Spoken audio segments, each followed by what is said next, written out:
This is Advanced Math Lesson 102, and this is Binomial Expansion Part 2.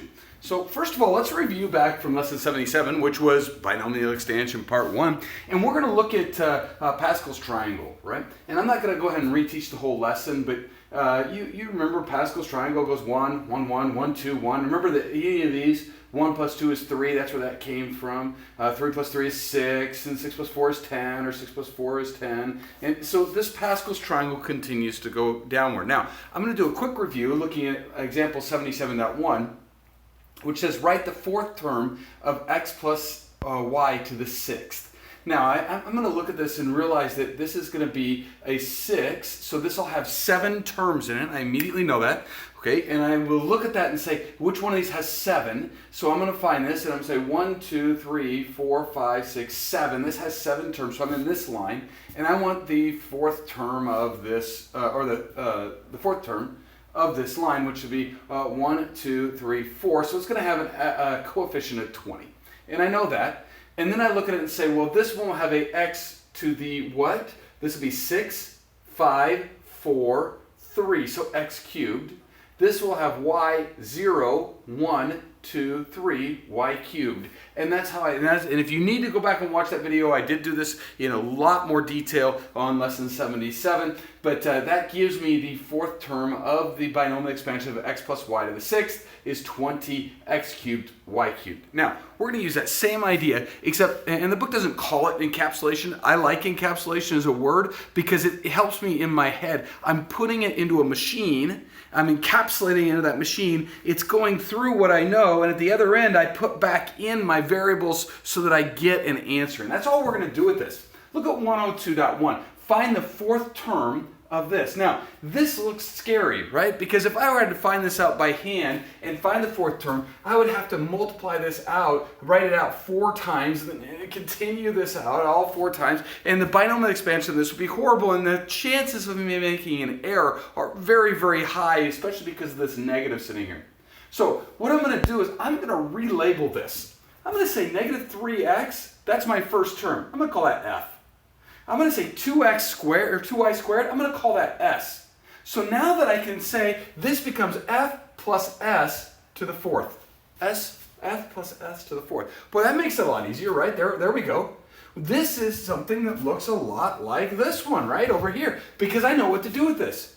So I'm finding the fourth term of this. Well, how many terms will it have? Well, it's a 4, so it'll have 5 terms. So I'm going to come down on my list, 1, 2, 3, 4, 5. So it's this line right here.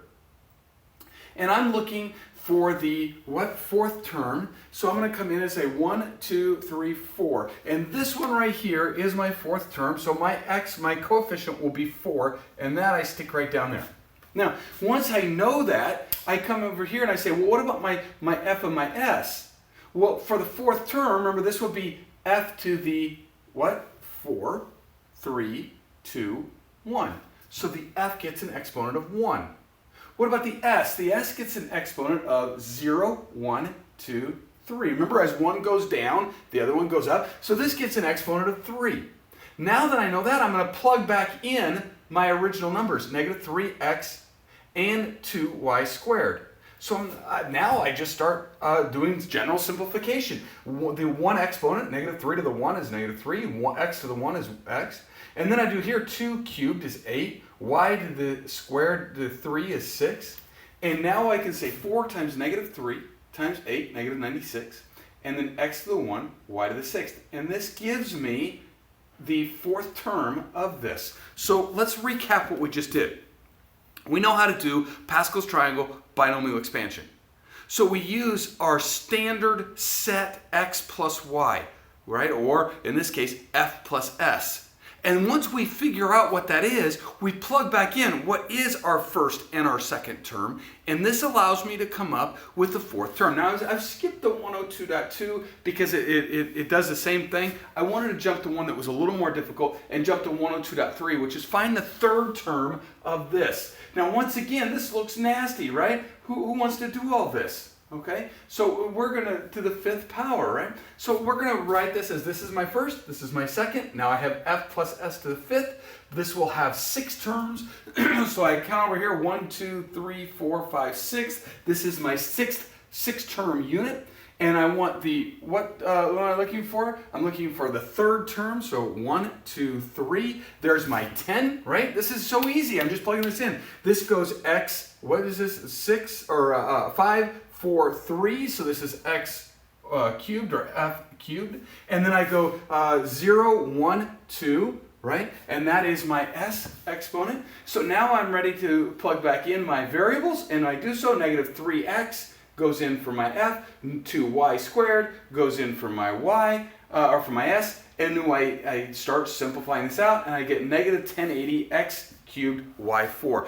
This is a lot faster method than standard binomial expansion using Pascal's triangle, but the only thing we're adding to it differently is we're saying, what if the f and the s are not nice terms? Well, you make them into nice terms, we find out what that binomial expansion with Pascal's triangle will be, and then we go back and stick our ugly term back into our nice term to solve it out. And that's exactly how you can do binomial expansion part 2 in the advanced math book.